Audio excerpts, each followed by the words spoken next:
I think Edward in this one, he has to confront. I think he's a sort of naturally depressive person. He has a very low self-worth, and I think in a lot of ways, the story of New Moon is Edward finding kind of honor and strength in himself, and finding that he does deserve Bella's love. This has always been what I found to be the most interesting thing about the story, that the supposed romantic hero of the whole series consistently refuses to believe that he's worth anything at all. And I think just through absolute failure in New Moon, emotionally and physically, and just being totally humbled in front of the person you love and finding that she still sees you absolutely no differently. I think it's a massive learning experience for him. You just don't belong in my world, Bella. I belong with you. This is the last time you'll ever see me. Please just promise me you won't do anything reckless. I've never been able to sit through one of my movies. Not any movie I've done has been my movie at all, but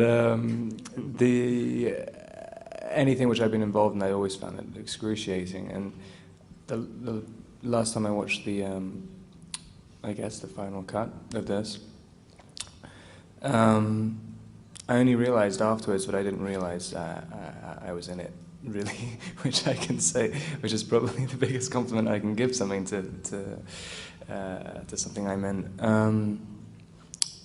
But yeah, I just enjoyed it as a movie, which must mean it's at a very high level, and especially of disguising the fact that I'm in it. So, but no, I don't know. It feels like a completely different movie to the first one, and it has a whole different soul to it, which is amazing. It doesn't feel like a franchise movie. It doesn't feel like a sequel, I don't think.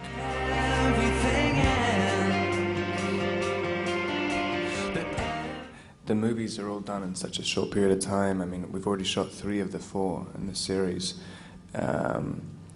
So, I don't know, I think Twilight's been such a kind of like supernova of a series that I think the whole thing will be finished so quickly, so I don't think people will really know what happened afterwards. So hopefully that will work in our advantage.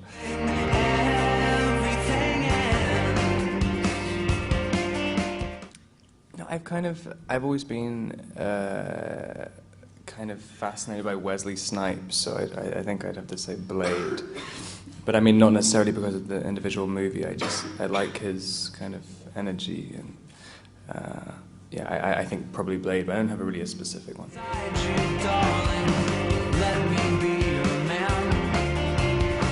I'm pretty good at resisting almost any form of temptation, to be honest. I have very, very few interests, so yeah, there's not much. I'm kind of a stoic. So.